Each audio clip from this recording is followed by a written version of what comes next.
Hi guys, welcome back to our channel. My name is Ehi, and my name is Happy, and you're welcome to the Happy Ehi After channel.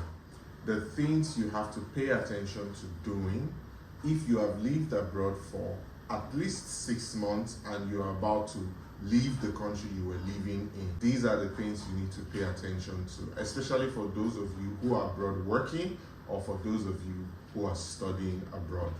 Yes, if you are a new viewer, thank you very much for joining us today. Please like and follow and subscribe, and we're also on Instagram. Go follow us there as well.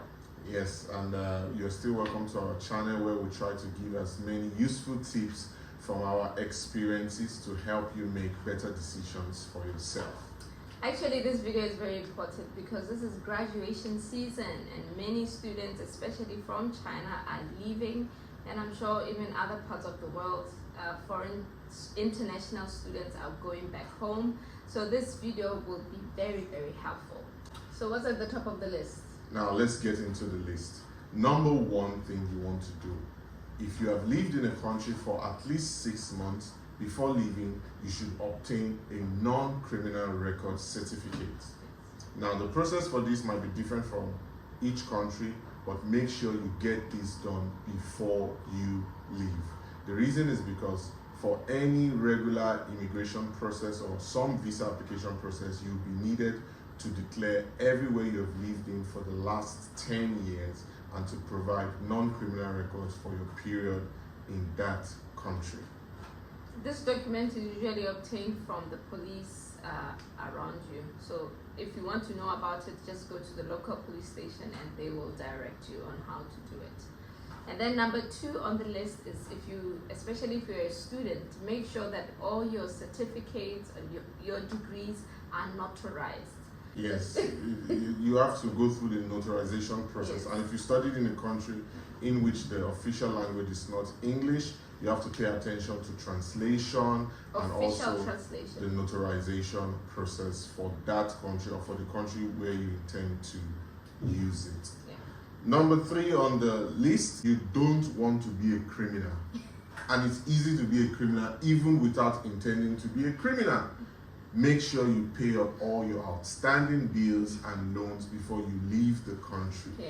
Because this could easily put a stain on your records. And some of you have gotten access to bank loans.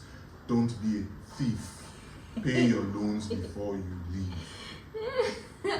Make sure you have that letter that says, hey, this person held this account with us and they don't owe anything at the bank.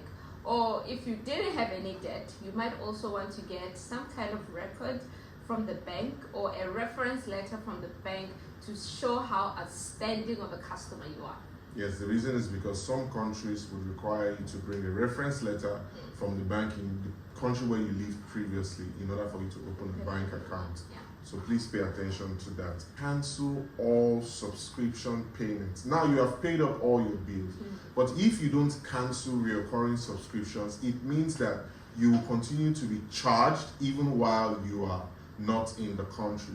So make sure you cancel all subscription payments so you don't have a bill increasing without your knowledge, because it wouldn't matter whether you were aware or not. So pay attention to canceling all subscriptions. Yeah, that's also canceling your phone number, because in some countries the phone number is very, very important because it's linked to the banks and to all these other payment apps. And then if you were working, especially, and even as a student, get your reference letters from your employer, from your school, from your professors, from your supervisors.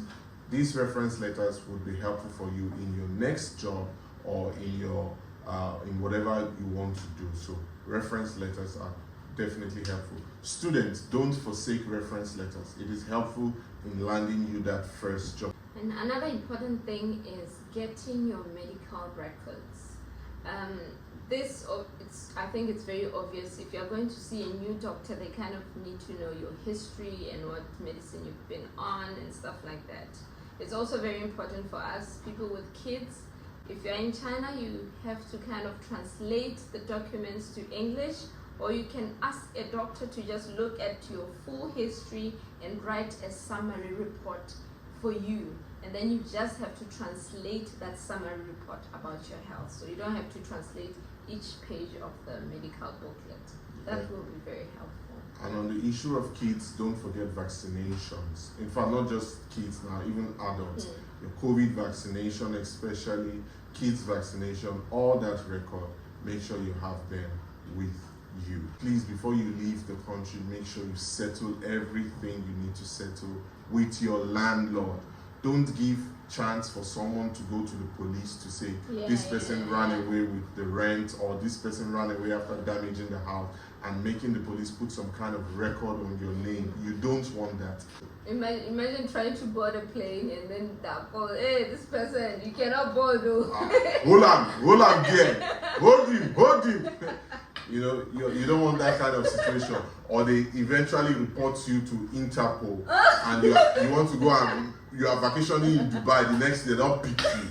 So please, don't let little things like that go and destroy your reputation. Settle everything you can with your landlord. And last but not least, if you have been making some kind of social insurance payment, some kind of tax payments, you might be entitled to some refunds. Look into it, get your money back. Don't leave any money on the table, you know. Get your money back. How about get that money? Also take your money out now. Yeah, so then they tell, do we need to tell you to take your money with you? Leave it now. Leave it. If you are so rich, leave the money in the bank account. Because remember, bank accounts come up with problems all the time, and most of these problems cannot be solved on the internet or over the phone. You usually have to go into the branches physically. So you don't want to leave money in bank accounts and then there's a problem with your account, and you simply cannot solve the problem. So that is all we have on living abroad, and while you are leaving a country you have lived in for at least 6 months. Please pay attention to this, and we hope this helps you in your personal journey. We'll see you next time. Take care. Don't forget to like, subscribe, and share.